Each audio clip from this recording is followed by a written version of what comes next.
So we started this business 20 years ago to the day. Happy 20th birthday. We started this business with two of us in the basement of the house on River Run Drive in Warm Springs, Idaho. And we had no idea what we were getting ourselves into. I certainly wasn't the man for the job, and the lessons, the trials and tribulations that we were about to experience, any rational person would have said, no, thank you. But here we are, we made it. 20 years. Happy birthday. Happy birthday, and thank you to everybody who's been with us along the journey. You have blessed our family more than you know. The experiences that we've had with you, the memories that we have with you, the memories we will be making in the next 5, 10, 15, 20 years. Just thank you from the bottom of our hearts. We really wouldn't be here today without all of you. And we definitely have the best agents and the best staff. And we are just so incredibly grateful for all of you, and so blessed by the Lord that He's allowing us to continue doing what we are so passionate about doing, which is to change lives. 20 years ago, you started this company in the basement of your home 2 days after Cole was born. Take us back to that season. What were you feeling? And did you have any idea what God was beginning? I was scared. I had a brand new baby and we had no family in town, so I was just trying to figure out how to keep this tiny human alive. And he was trying to figure out how to start a business in the basement while this baby was crying above him. I was excited. I mean, I was scared because, there was so much going on, but I was excited. It was an opportunity for us to build something, and albeit the circumstances for why we were where we were weren't ideal, there was that time where you think, gosh, we're about to build something that might be life-changing for our family. After we had Cole, honestly, I had joked that he could have gotten hit by a truck and I would have been like, oh, that's too bad, but I've got this beautiful little baby. I was obsessed with that child, and he was like, something's wrong with me because I don't feel any sort of attachment to my kid. So it's like he poured all of his energy into the business. I poured all of my energy into Cole, and I guess if we were to look in hindsight, that was kind of the beginning of us kind of inching further apart and going like in our separate lanes, which we did for quite a while. Yeah, there was an element of being worried about you because you were acting so different on the heels of having our first kid, that I was worried about you, and I was trying to preserve or maybe protect you from a lot of the fear. There was a lot of fear that was involved with, well, what if this doesn't work? So while there's excitement at the same time, you've got this terror of, what if you aren't the man for the job? What if this doesn't work out? How are you going to feed people? How are you going to make your family proud? And I wanted nothing more than my wife to be proud of me. We also started the company because Todd was a broker at another brokerage. We weren't planning on starting our own company, but a best friend was selling everything with his new wife, moving up to Sun Valley to work with Todd, and found out that the brokerage didn't have room for him. Like literally, moving truck was loaded up. They were ready to drive up to Idaho. And so he's like, well, Coldwell Banker's been courting me for a while, so let's start a franchise. And so now he had my mouth to feed, Cole's mouth to feed, and then David and Courtney's mouths to feed. So he definitely had the weight of the world. And I didn't see that. Like I saw baby. That's it. That was my singularity of focus. And he had a lot of extra stress that I didn't see. And he's definitely kept that from me. If you two could sit across from that young couple in 2006, trying to figure it out, what would you tell that Todd and Shannon? You want me to go first? Get really close to God, because He's going to sustain you. He's the only thing that's going to get you through this, because you will be tested in this world. You will have trials, but fear not, I've overcome the world. If I would have had the faith back then that I do today, oh, the heartaches it could have saved me, and the stress and the anxiety and the fears, because God always finds a way. He always provides. He's always there on the other side of whatever struggle you're going through. So get really close to God. I'm not sure that I can one up that one. That's as good as it gets. There are so many different times and mistakes that I made along the way that it's easy to look back and say, hey, don't do this, do this. I'm not sure that we are the people. I'm not sure that we have the marriage. I'm not sure that we have the business or the legacy that that we have today if we don't experience those things, because the lessons are in the losses, not the wins. But I would say for me, maybe the one most painful mistake that I made was that I operated in a box and separate from Shannon, and she was my superpower this whole time, and I didn't know it. And it wasn't until we broke that box and we started working together that things really exploded in a really good way, and both spiritually, family-wise. And I tell you what, you get two people together, and what you can accomplish is exponentially more than 1 + 1. What do you think people misunderstand about entrepreneurs and what it actually takes to build something from nothing? Because I misunderstood entrepreneurs for a very long time. It's funny because I think much of what Shannon found attractive in me was what scares her to death and frustrated her through the business. Entrepreneurs are a little bit crazy. We have a delusion about us. We see things differently. We see challenges as actually opportunities. When people are fearful, we have a tendency to get excited for opportunities that we can solve those problems. We are not risk averse. And as a result, we end up accomplishing things that maybe most people would say, you're delusional. There's no way. And yet we do it anyway. And I have no shortage of stories of people that were close to me that thought I was nuts doing what I was doing. And one of them I was married to.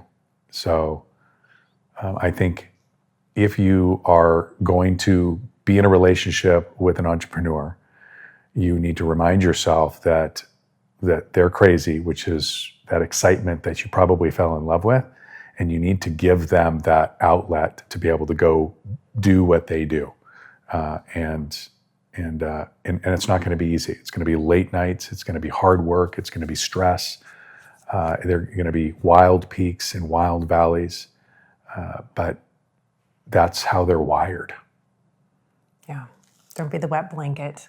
Definitely championing them and putting them back together, because so many times it's so much easier to say, well, I told you that was a crazy idea. I told you that wasn't going to work. But for every 5 losses, there's 100 wins that we don't talk about and don't celebrate like we should. So talking about being each other's superpowers, that's what he could have used in a wife back then. That certainly would have gotten us a lot farther, a lot faster. But we like to learn our lessons the hard way. When you look back now, what is something you thought was important in the beginning that you realize mattered far less than you thought? I'd say a couple things. Being everything for every person. I think that we tried to kill ourselves to be everything that an agent needed, that an employee needed, instead of being the leader that they needed.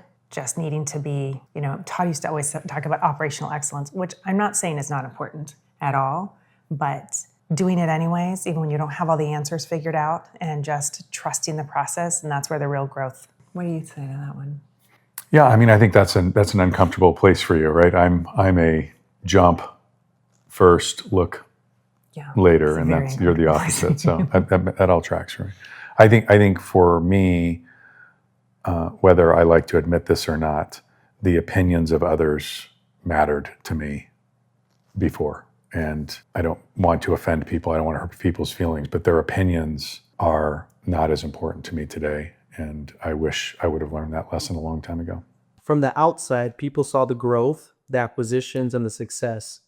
But what was happening behind closed doors that people never saw? Oh, this is where I could get emotional. Because there was a lot for a long time. I joke that thank God that the enemy tested our marriage in the beginning, because when perimenopause hit, we were so tight that hormonal crazy shift wasn't going to tear us apart as much as it tried. But Todd was all in on the business, gone a lot. So I was home with 2 babies, then eventually a 3rd baby. I was lonely. Our marriage almost didn't make it, really almost didn't make it. I went to a divorce attorney. I had papers. I even conflicted him out of 3 other divorce attorneys in the town that we were in I was told were kind of nasty, and I didn't want my husband to have their representation. that wasn't even just like one foot out the door, that I was, bags were packed, and just that despair and that fear, because I loved him, but I felt we'd just grown so far apart, each of us in our own lanes, me raising tiny humans, him growing the business, traveling every single week. And we had to put on a brave face like we were this, beautiful family that was so blessed and had it so easy and successful and all the things. And I could have given every single thing that we had away, every possession away, just to have a connection with my husband and to have like an actual family unit. I don't think that there is a place in life that wasn't impacted by what we were doing in building the business. I think about the impact that it had, both negative and positive, to my faith. I think about the impact that it had on my marriage. I think about the impacts that it had on my fitness, my health, my vitality. And then there's the financial component to it. Nobody ever knows.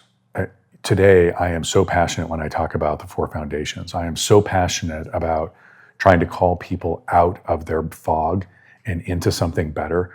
We call it changing lives. And the reason I'm so passionate about it is because I've experienced all of it. I don't teach anything, I don't talk about anything that I don't have intimate experience. If I don't have experience, you will not hear me have an opinion on it. Or I will call it out as like, I don't really know what I'm talking about. But I mean, yeah, our marriage it was not a good marriage. We laughed, joked, sort of, for a long period of time. We said, oh yeah, we've been married for 15 years and, half of it happily. But it was true. It wasn't a happy marriage. And a large part of that was because I was so hyper-focused on growing something and serving the people that were relying on me, the agents, the staff, the landlords, the customers, the community. And then we started to grow into other markets. And I mean, people just don't know the impact of being gone half of the month. They don't understand what it feels like to go to church on a Sunday morning and get in a car and drive 10 hours to another market where you were going to spend the next 6 days away from your family, your kids, your small kids, your wife, your partner. And you still have to show up and you have to have a smile on your face. And, like everybody wants to call for transparency and authenticity, but I'm sorry, that is not what people wanted to. They did not want to know what was going on inside of me. That would not have been good leadership. That would not have been inspiring. And so you feel very lonely. And the weight of the world, I used to have an Atlas statue on my desk.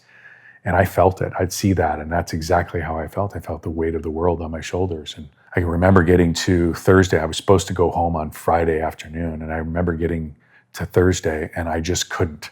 So I would work until about 6 o'clock on Thursday night. And then I would get in the car and I'd drive 10 hours home. And so just so that I could be there Friday morning when the kids woke up, I was there in body, but not in spirit. It was just such a grueler. And the market wasn't cooperating with us. And so while on the surface, it looked like we were growing and we were killing it, the truth was that we were barely getting by, that there were moments that we literally couldn't make payroll, that we were relying on me personally selling just so that we could pay the people. It was brutal. It was really, really brutal. And the stress that was on me to then come home and not want to share that with my wife because I was afraid that she would look at me differently, that she would be disappointed in me, that she would feel the stress and the fear that I was feeling and experiencing.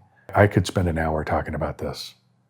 So through this season of the company growing and the marriage suffering, what can you say God taught you through that season of almost losing each other?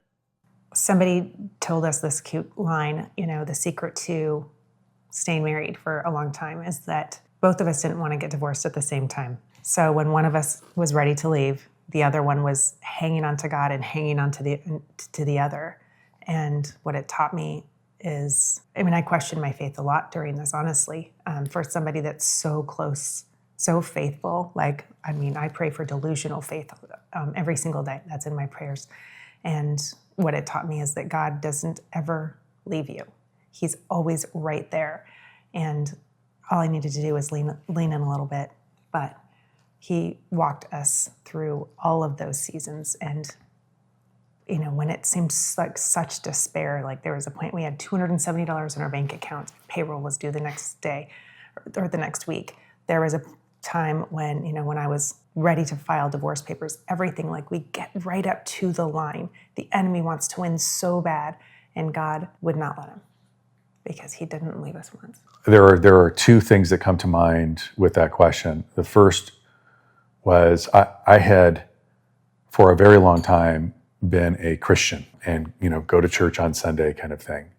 But I don't know that you would have looked at me in a day-to-day life and said, oh, he's a Christian, he's a believer. When I stopped doing what Todd wanted and started listening to what God wanted, things changed. And I can remember a very specific time when I was in the car and I was in Wyoming. I was driving between Idaho and Colorado. So I was in what stretch of road I was on. And I was literally crying in the car because I just didn't know what else to do. I had run out of any ideas. I was completely and totally exhausted. I was on my way to Colorado, again, away from my family, and I didn't have any more solutions. I had read everything. I had listened to everything. I had asked for help. I had literally exhausted everything. And God spoke to me and said, hey, you're doing it for the wrong reasons. You were put here to change other people's businesses. You weren't here to build yours. And that was literally the moment that changing lives became the mantra of our organization. And it changed everything. And ever since that moment, a couple of hiccups along the way, but ever since that moment, our trajectory from a company has been nothing but up. And it's all because the focus has been on agents and staff and how we could make their businesses, their lives, their marriages better. What would you say is the hardest part about building a business together as husband and wife? Oh, I'll take that one. Yeah, take it. I mean, we are so different. The very things that make us special. I'm a visionary. She doesn't. Like, I can remember a time when we walked into a house that I wanted to buy, and she's like, "You've lost your mind. This house is horrible."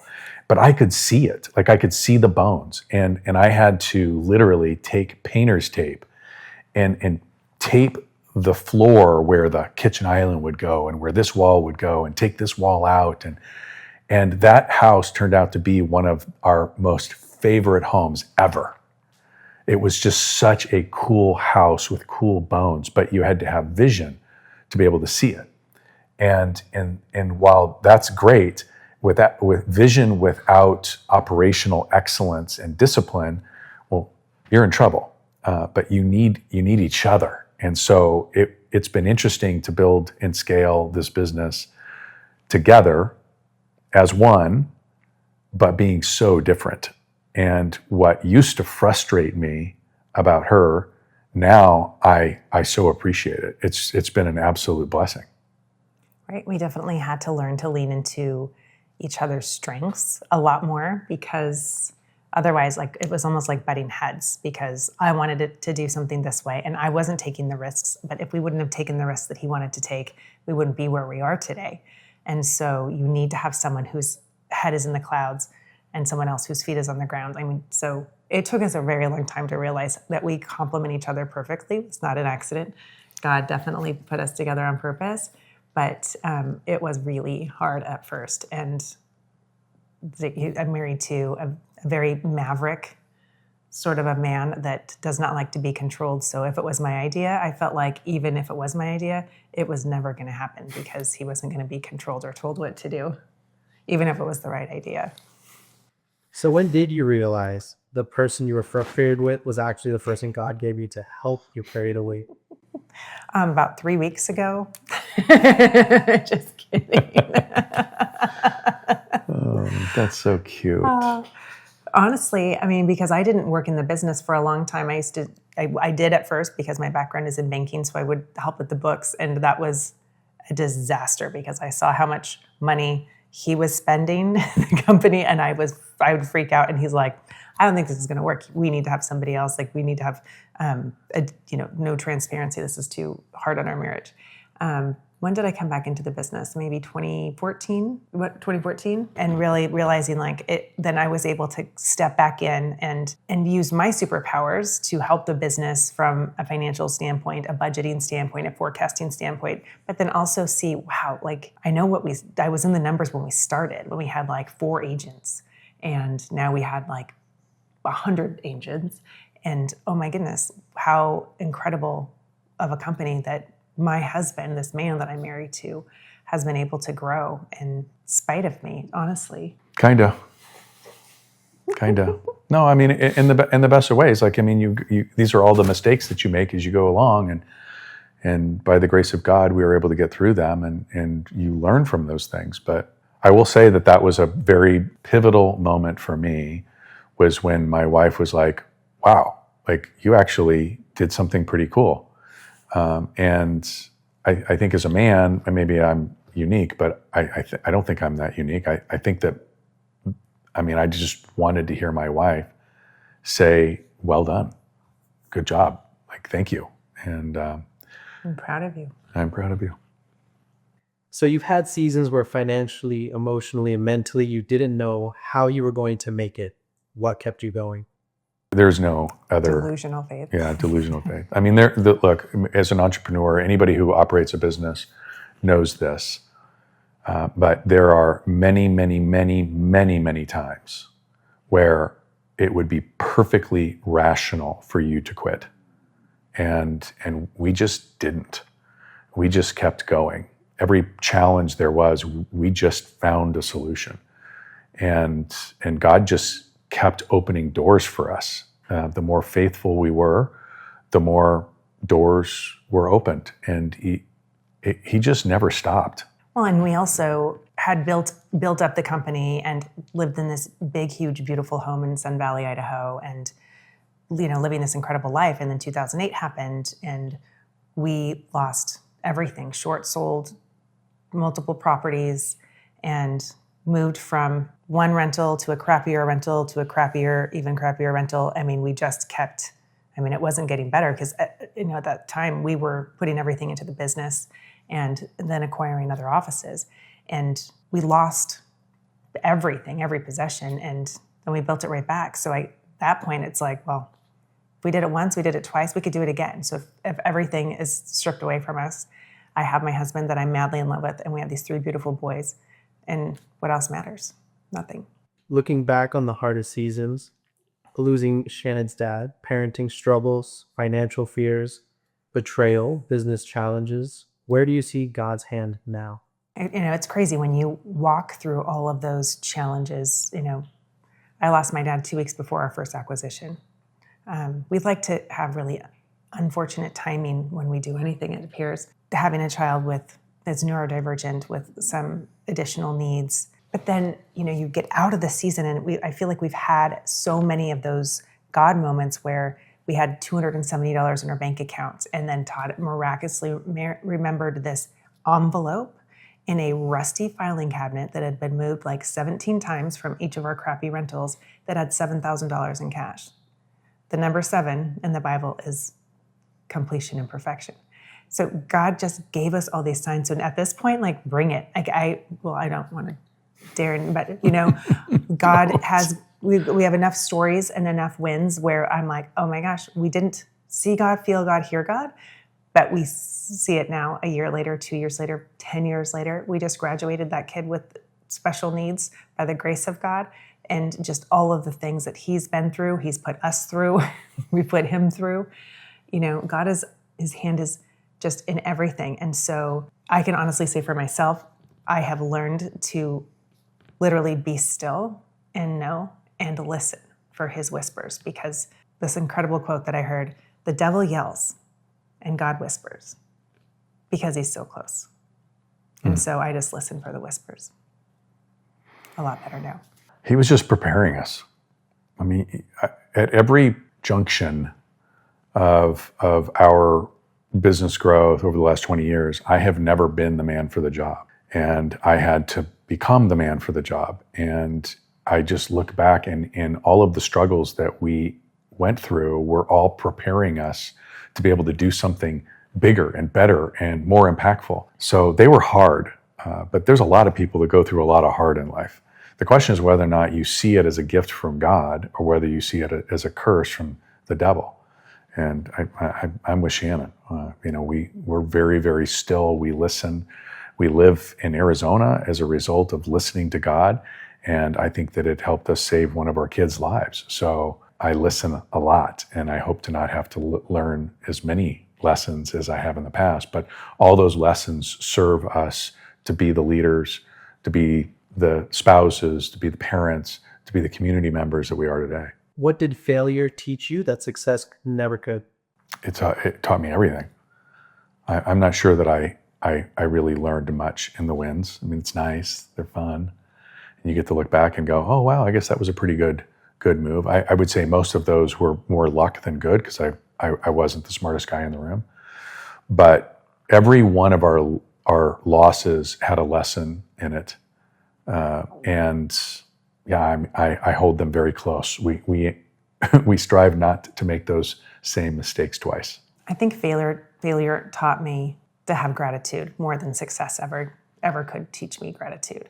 And it is our mission. We want to share every single lesson. We've learned so many lessons, the hard way, the expensive way, the painful way. We love to share those with others because I don't want anybody else to learn those same lessons the hard way like we did. And so, truly it's just taught me gratitude more than success ever could. If everything you built disappeared tomorrow, what would still remain? I'm assuming that question means financially, if everything went away.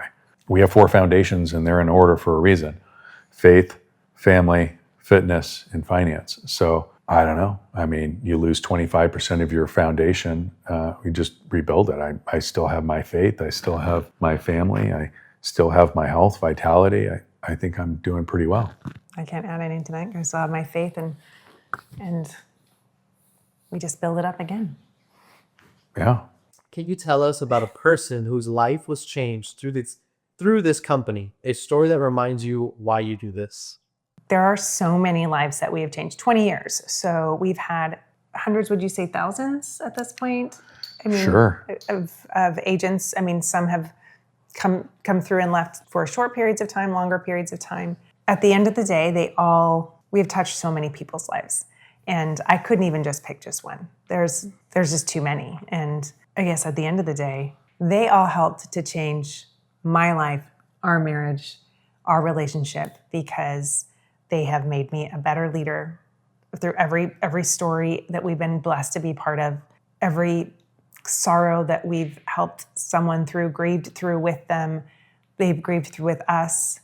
It's just given me a stronger faith and just made me more perseverant, a better leader, and just a woman with so much more conviction than I ever thought I could have. I never wanted to be a leader, I didn't think, until I joked that I got my stay-at-home mom card pulled as soon as Cash went to preschool full-time, and it's been one of the greatest blessings. So I'm just going to say, my life has been changed. I think it's wild. I mean, I think that 2012, this comes. God says this is the way it's going to be, and it seems like this sort of corny, cliche-ish change lives, and yet that was the culture of the entire organization. One person at a time, and it just grew. And so now when I look at it, I'm like, wow, there are hundreds of agents and staff that believe it, that carry it out, that walk the talk, and it's not us changing lives anymore. It's this entire organization. So it could be tens of thousands of people who have had their life changed all because of this drumbeat within this organization, this culture in this organization that we change lives, and they're out there every day. And I just my life has been changed, and I tell everybody that we work with, hey, we're here to change lives. The first person's life that needs to be changed is sitting in your chair, And we are living proof of that. What does leadership mean to you today that it didn't mean 20 years ago? I love John Maxwell. I wish I had his voice. Same. Oh, sorry. Did I say that out loud? You weren't saying that you wanted his voice. You wanted me to have his voice. Oh, yeah. okay, got it. He's got a great voice. He does have a great voice, but he talks about the 7 levels of leadership. And man, I've experienced every single one of those levels. Thank you, Jesus. I have experienced every single one. I think 20 years ago, it was my name's on the door, right? Yeah. I'm the boss. I mean, today I get to be a leader of leaders. Like, I just can't even imagine a bigger blessing than that. I mean, today I get to empower other people to change lives. I get to empower other people to be leaders of their organizations and to help countless others to build their businesses. It is so incredible how that has grown. And I wish I would have gotten there a lot faster. I've learned a lot of painful lessons that are associated with as you grow as a leader. But the leadership today is very much one thing, and that is, how can you serve somebody else? Yeah, I would just say, again, like he says, 20 years ago, his name is on the door. When I first got into it, it was kind of like a tell people what to do and not even show people what to do. And I didn't know how to be a leader. And as I've gotten closer to God, and this has been one of the greatest leadership coaches that I've ever had, even though he doesn't even know that he's been coaching me all these. Maybe I didn't know. I didn't know he'd been coaching me all these years. But I just say leadership is now transitioned for me to stewardship. I mean, the greatest leader in the world that I know is Jesus. And I get to believe in others more than they believe in themselves and help them realize potential that they didn't even know they had. That's like the greatest of leadership I could even imagine. How do you create a culture where people feel believed in before they even believe in themselves? Yeah, I mean, we focus on people's strengths, not their weaknesses. And so how can I turn their strength into a superpower, either in their position or find something else in the company that they can actually use it in? Because you can teach skill, but you can't teach heart. And we are very intentional about who we hire and fire. And that is also with our agent population too, because agents are 1099, they're free agents, they can go anywhere, but we're not an open application brokerage. We are very intentional about hiring and firing to our core values. And so when you have somebody who fits your DNA, who fits your culture, who wants to give it their all, and who really has a passion to change lives as much as we do, then it's so much fun just to help them realize the potential that they didn't even know they had. A great example for this one would be Shawnee Carver, who started with us as a receptionist. That was maybe 11 years ago. And now she's my vice president of operations. She's doing things in our finance department that she didn't even know that she had a skill set for, and she is uniquely qualified. No college degree in finance. We don't talk about like, you need a marketing degree, you need a finance degree or whatever. We are a company founded by a high school dropout. We believe in heart and soul, right? Yeah.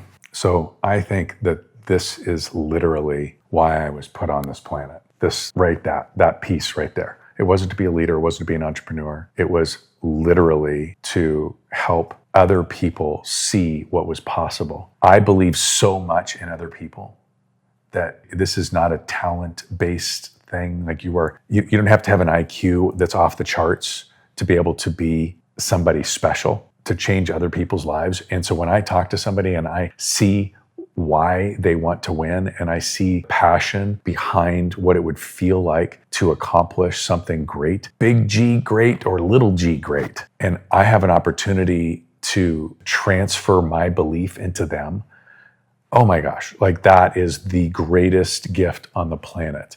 Because that is where, like, what you believe you will or won't do, you're right. And that's coaching. And that's why I think that coaching in our organization has, without question, been the differentiator of our growth. I mean, there is a reason that we were 9 times Inc. magazine's fastest growing real estate company. There's a reason why we were named as real trends, game changers. There's a reason why we over and over and over within just Coldwell Banker land were the fastest growing brokerage. It's because we have a belief in other people, oftentimes before they believed. 10 consecutive years as a Chairman's Circle company is an incredible accomplishment. What does that recognition represent to you beyond the award? Hopefully the brand will never see this. But I have to be honest, it doesn't mean anything to me. That I just have never been an awards guy. I'll put them up. It's credibility, I guess. It's nice to be in a room with other people who get it, that have paid the same price, sacrificed the same way that we've sacrificed. That feels very comforting. But the award is not it. So I'm probably not qualified to answer the question. I am most proud of the impact that we have had, the culture that has been built, and every single one of the agents that have taken that culture and furthered it. That's what I'm proud of. Yeah, and to echo that, we just got back from the Chairman's Circle trip, and I didn't even know that it was 10 years. Every year I forget, how many years were we in it? So obviously we're not keeping track. I do like the trips, though, if the brand sees this. I do want to keep going on those. But it's just evidence of doing the right thing. I always say that net profit is just a lagging indicator of helping enough people get what they want, serving others the right way, God's way. What are you most proud of building that doesn't show up on a financial statement? I love my kids unconditionally. You love your kids unconditionally. This one is a choice right here. And if you could have told me, even 10 years ago, that I would have half the marriage that I do today, I probably wouldn't have believed you.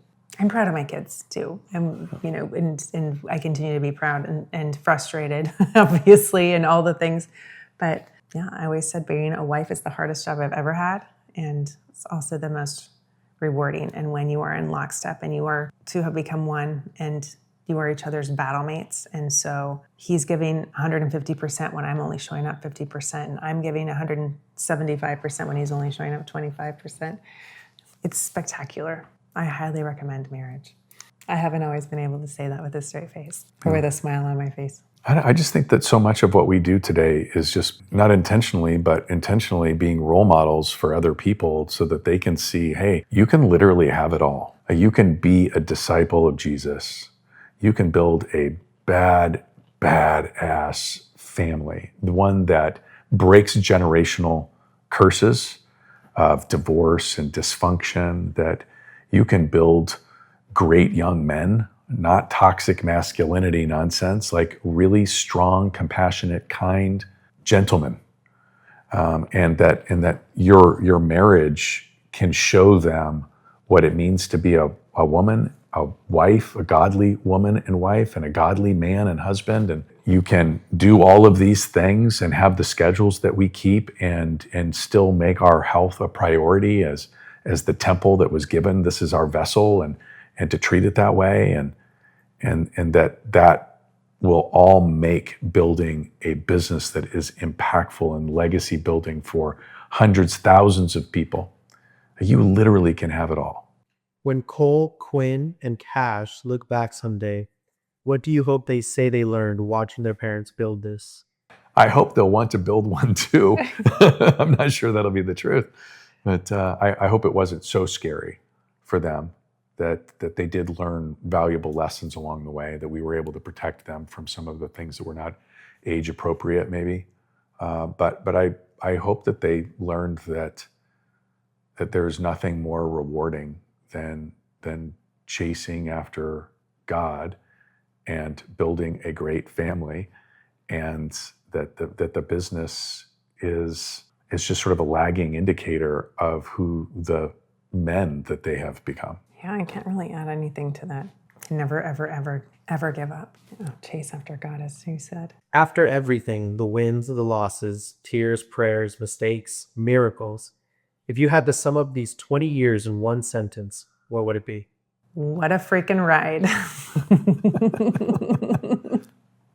I don't think I could. I want to say it's an epic adventure, but I just think that it's just so much more than that. Like, it has literally been an incredible, wild, epic, but so wildly rewarding trip. And I would highly caution anybody who doesn't have a high pain tolerance to do it. but I would highly recommend anybody who's looking to have an impact to make their business impactful. Amen.